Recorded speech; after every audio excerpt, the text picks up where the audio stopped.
आज की इस वीडियो में क्लास 9th की सोशल साइंस बुक से second chapter shaping of the earth surface के क्वेश्चन आंसर्स को पढ़ने जा रहे हैं।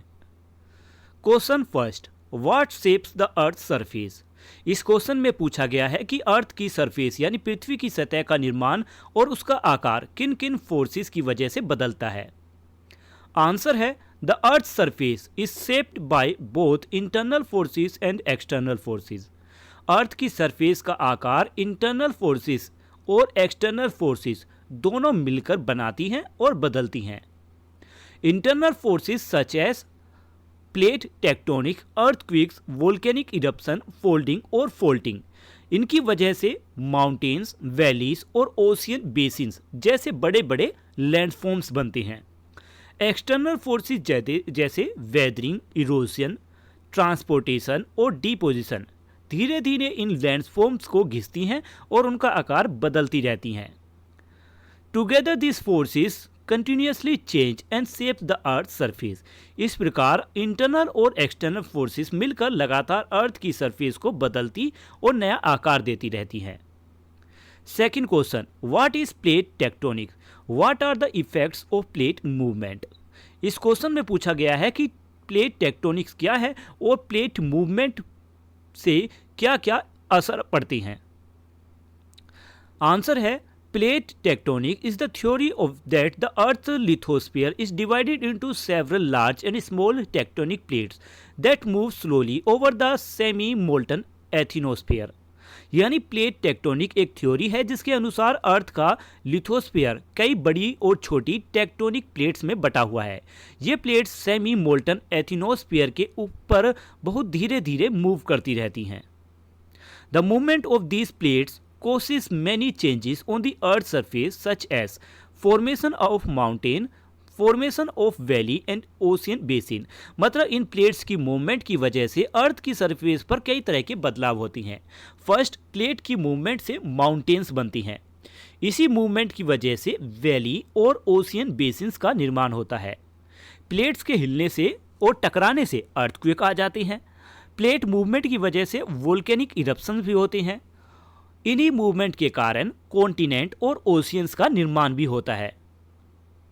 इसीलिए प्लेट मूवमेंट अर्थ की सरफेस का आकार बनाने और बदलने में एक इम्पोर्टेंट रोल निभाता है।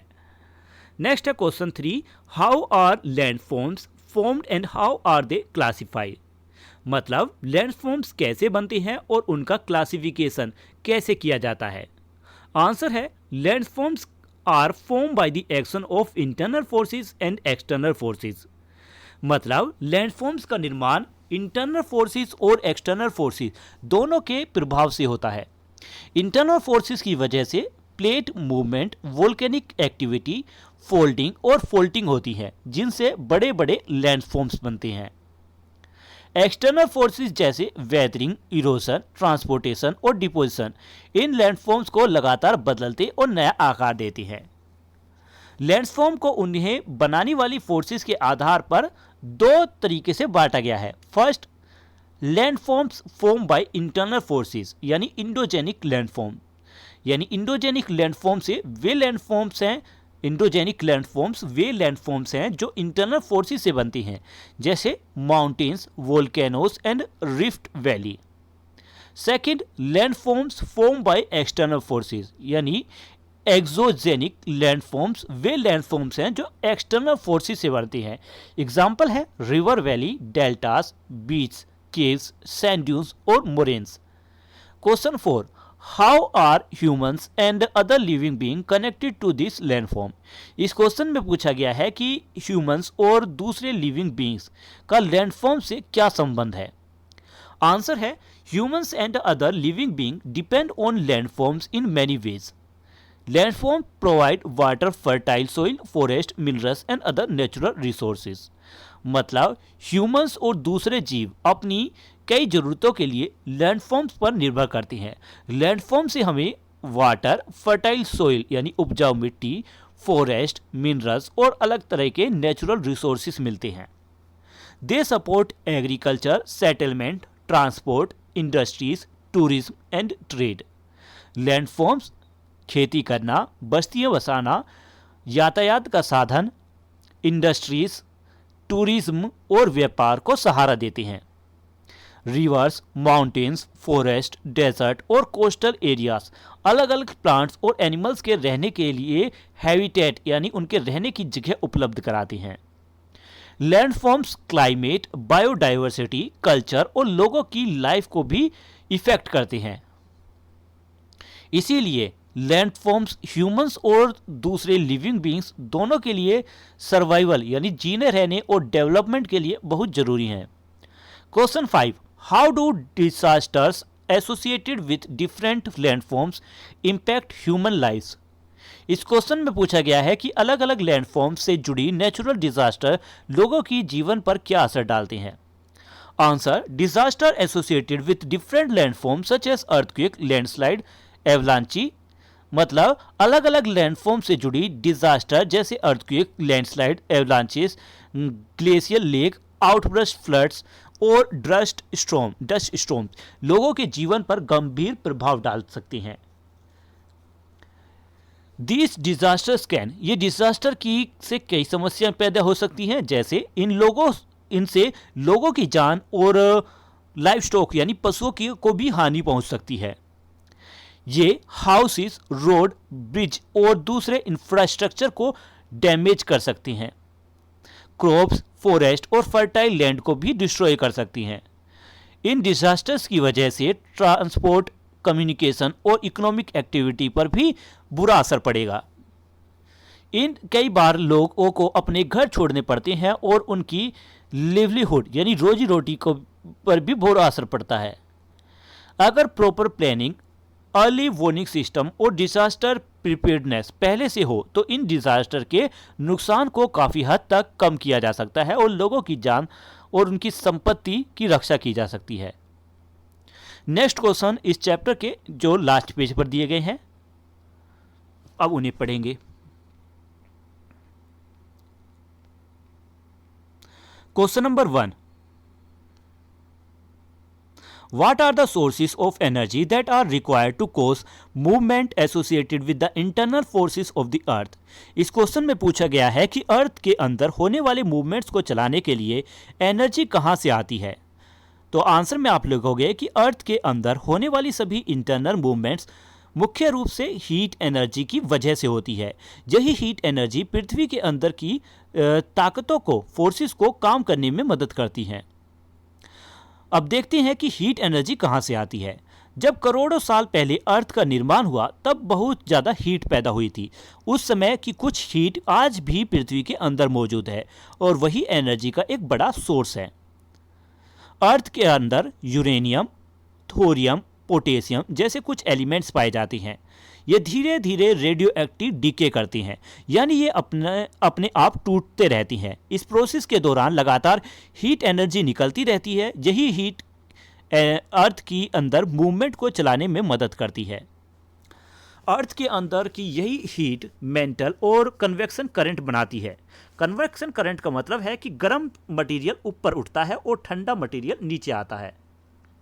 इसी मूवमेंट की वजह से टेक्टोनिक प्लेट धीरे धीरे मूव करती है और जब प्लेट्स मूव करती हैं तब earthquake, volcanic eruption, mountain building और अर्थ के अंदर होने वाली दूसरी इंटरनल मूवमेंट्स होती हैं। Second question, relate various physiographic division you study in the earlier grade and various endogenic forces responsible for their origin. इस क्वेश्चन में पूछा गया है कि आपने पहले जिन फिजियोग्राफिक डिवीजन्स के बारे में पढ़ा है वे कौन सी इंडोजेनिक फोर्सेस से बनी है। आंसर कि different physiographic division are form by different endogenic forces. इसका मतलब यह है कि हर लैंडफॉर्म एक ही फोर्स से नहीं बनता। अलग अलग फिजियोग्राफिक डिवीजन अलग अलग इंटरनल फोर्सेस की वजह से बनती है। जैसे हिमालय का निर्माण इंडियन प्लेट और यूरेशियन प्लेट के आपस में टकराने से हुआ। इस टक्कर की वजह से रॉक्स मुड़ गई जिसे फोल्डिंग कहते हैं। इसी फोल्डिंग से हिमालय पर्वत बने। पेनिनसुलर प्लेटूस बहुत पुराना और स्थिर लैंडमास है। इसका निर्माण वोल्केनिक एक्टिविटी और अपलिफ्ट्स की वजह से हुआ था। नेक्स्ट है रिफ्ट वैली। रिफ्ट वैली तब बनी तब बनती है जब फोल्टिंग होती है। फोल्टिंग में ज़मीन के बड़े बड़े हिस्से एक दूसरे से दूर हटते जाते हैं, जिससे बीच में लंबी घाटी बन जाती है। फिर वोल्केनिक माउंटेन और वोल्केनिक आइलैंड्स का निर्माण वोल्केनिक इरप्शन यानी ज्वालामुखी विस्फोट से होता है, जब मैग्मा बाहर निकलकर ठंडा हो जाता है, जो धीरे धीरे पर्वत और द्वीप बन जाती हैं। ओशियन बेसिन्स का निर्माण प्लेट मूवमेंट और सी फ्लोर स्प्रेडिंग की वजह से होता है। जब प्लेट्स अलग अलग दिशाओं में मूव करती हैं, तब समुद्र का तल फैलता है और नए ओशियन बेसिन्स बनती हैं। तो मतलब फोल्डिंग वोल्केनिक एक्टिविटी और प्लेट टेक्टोनिक ही एंडोजेनिक फोर्सेस हैं, जो पृथ्वी के बड़े बड़े लैंडफॉर्म्स के निर्माण के लिए जिम्मेदार हैं। Question third, why and where do earthquakes occur frequently? Is it possible to predict earthquake? Answer is earthquake occur when stress building up along faults and plate boundaries due to the movement of tectonic plates. मतलब earthquake तब आती हैं जब tectonic plates की movement की वजह से folds और प्लेट बाउंड्रीज पर धीरे धीरे स्ट्रेस जमा होने लगता है, यानी दबाव पड़ने लगता है। जब यह जमा हुआ स्ट्रेस अचानक रिलीज होता है, तब जमीन हिलने लगती है। इसी घटना को अर्थक्वेक कहते हैं। अब देखते हैं कि अर्थक्वेक सबसे ज़्यादा कहाँ आती है। अर्थक्वेक सबसे ज़्यादा प्लेट बाउंड्रीज के आसपास आते हैं, जहां दो टेक्टोनिक प्लेट्स आपस में मिलती है या एक दूसरे के पास मूव करती हैं। पैसिफिक रिंग ऑफ फायर के आसपास दुनिया के सबसे ज़्यादा अर्थक्वेक्स आते हैं। यह इलाका पैसिफिक ओशियन के चारों ओर फैला हुआ है। हिमालयन रीजन में भी अर्थक्वेक अक्सर आती हैं, क्योंकि यहाँ टेक्टोनिक प्लेट्स लगातार टकराती रहती हैं। बड़ी फॉल्ट लाइन के आसपास भी अर्थक्वेक बार बार आती हैं, क्योंकि वहाँ स्ट्रेस लगातार बनता और रिलीज होता है। आज के समय में किसी अर्थक्वेक का सही समय, सही जगह और उसकी मैग्नीट्यूड पहले से बिल्कुल सही बताना संभव नहीं है। साइंटिस्ट उन इलाकों की पहचान कर सकते हैं जहां अर्थक्वेक आने की संभावना ज़्यादा होती है। वे सेस्मिक एक्टिविटी पर भी नज़र रखते हैं, लेकिन अभी भी अर्थक्वेक की एग्जैक्ट प्रेडिक्शन करना संभव नहीं है। Question 4, plate movement are responsible for distribution of earthquake and volcanoes, explain. इस क्वेश्चन में पूछा गया है कि प्लेट मूवमेंट की वजह से अर्थक्वेक और वोल्केनोज में दुनिया के अलग अलग हिस्सों में क्यों पाए जाते हैं। Answer, most earthquake and volcanoes occur along tectonic plates boundaries. मतलब दुनिया की ज़्यादातर अर्थक्वेक्स और वोल्केनोज टेक्टोनिक प्लेट बाउंड्रीज के पास ही पाई जाती हैं, क्योंकि वही प्लेट्स लगातार मूव करती रहती हैं। कन्वर्जेंट बाउंड्रीज पर दो प्लेट्स आपस में टकराती हैं, कोलाइड होती हैं। इस कोलिजन की वजह से, इस टकराव की वजह से अर्थक्वेक आती हैं और कई जगह वोल्केनिक इरप्शन भी होती हैं। आगे लिखा है कि डाइवर्जेंट बाउंड्रीज पर प्लेट्स एक दूसरे से दूर होती हैं। इससे अर्थ के अंदर का मैग्मा ऊपर आ जाता है और वोल्केनोस बनते हैं। ट्रांसफॉर्म्स बाउंड्रीज पर प्लेट एक दूसरे के साथ फिसलती हैं, स्लाइड करती हैं। इस मूवमेंट की वजह से वहां अक्सर अर्थक्वेक्स आती हैं। इसीलिए टेक्टोनिक प्लेट्स की मूवमेंट की ही तय करती है कि दुनिया में अर्थक्वेक और वोल्केनोस ज़्यादा किन जगहों पर आती हैं। क्वेश्चन 5, इसमें यहाँ पर आपसे मेंडर और डेल्टास के साफ सुथरे और लेबल डायग्राम्स बनाने के लिए कहा गया है।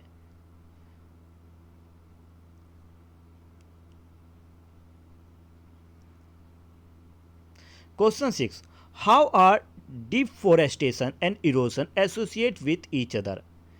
मतलब डिफोरेस्टेशन यानी जंगलों की कटाई और सोइल इरोजन यानी मिट्टी का कटाव एक दूसरे से कैसे जुड़ा हुआ है। आंसर है, डिफोरेस्टेशन और सोइल इरोजन का आसपास में बहुत गहरा संबंध है। जब जंगल कम होते हैं तो मिट्टी का कटाव बढ़ने लगता है। पेड़ पौधों की जड़ें मिट्टी को मजबूती से पकड़ कर रखती हैं। इससे मिट्टी बारिश के पानी या हवा के साथ बहकर या उड़कर नहीं जाती। जब जंगल काट दिए जाते हैं तो मिट्टी लूज हो जाती है और बिना किसी सुरक्षा के खुली रह जाती है।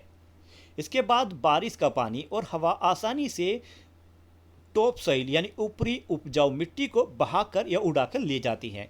इससे सॉइल इरोजन बढ़ जाता है। इसीलिए इसका रिजल्ट ये होता है कि ज़मीन की फर्टिलिटी कम हो जाती है, नदियों में सेडिमेंट्स यानी मिट्टी और रेत जमा होने लगती हैं और फ्लड्स यानी बाढ़ और लैंडस्लाइड भूस्खलन का खतरा भी बढ़ जाता है। Question 7, develop a plan to protect the land in your local area from erosion. अब इस क्वेश्चन में कहा गया है कि अपने लोकल एरिया की ज़मीन को सोइल इरोजन से बचाने के लिए क्या योजना बनाई जा सकती हैं। Answer, a simple plan to protect land from erosion includes first, plant more trees and grasses to hold the soil. मतलब ज़्यादा से ज़्यादा ट्रीज और ग्रासेस लगानी चाहिए ताकि उनकी रूट्स मिट्टी को मजबूती से पकड़ कर रखें। नेक्स्ट, डिफोरेस्टेशन यानी जंगलों की कटाई और ओवरग्रेजिंग यानी जानवरों द्वारा ज़रूरत से ज़्यादा चराई को रोकना चाहिए। फिर ऐसे ड्रेनेज सिस्टम बनाने चाहिए जिससे ज़्यादा पानी आसानी से निकल जाए और वाटर लॉगिंग यानी पानी भरना कम हो। फिर ढलान वाली जगहों पर कॉन्टोर फार्मिंग और टेरेसिंग का इस्तेमाल करना चाहिए ताकि पानी का बहाव कम हो और मिट्टी सुरक्षित रहे। फिर बंड और चेक डैम्स बनने चाहिए ताकि पानी का बहाव धीमा हो जाए और मिट्टी बाहर ना जाए। लोगों को सोइल कंजर्वेशन यानी मिट्टी का बचाव के बारे में भी जागरूक करना चाहिए ताकि सभी मिलकर मिट्टी की रक्षा करें। नेक्स्ट, बिना ज़रूरत एक्सकेवेशन यानी खुदाई और माइनिंग नहीं करनी चाहिए क्योंकि इससे मिट्टी का कटाव बढ़ता है। ये सभी उपाय सोइल इरोजन को कम करती हैं और फर्टाइल लैंड को सुरक्षित रखते हैं।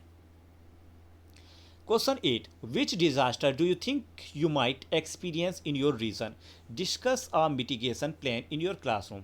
मतलब इस क्वेश्चन में पूछा गया है कि आपके इलाके में कौन कौन से नेचुरल डिजास्टर आ सकती हैं, उनसे बचने के लिए क्या मिटिगेशन प्लान हो सकती हैं यानी क्या सुरक्षा प्लान आप बना सकते हैं।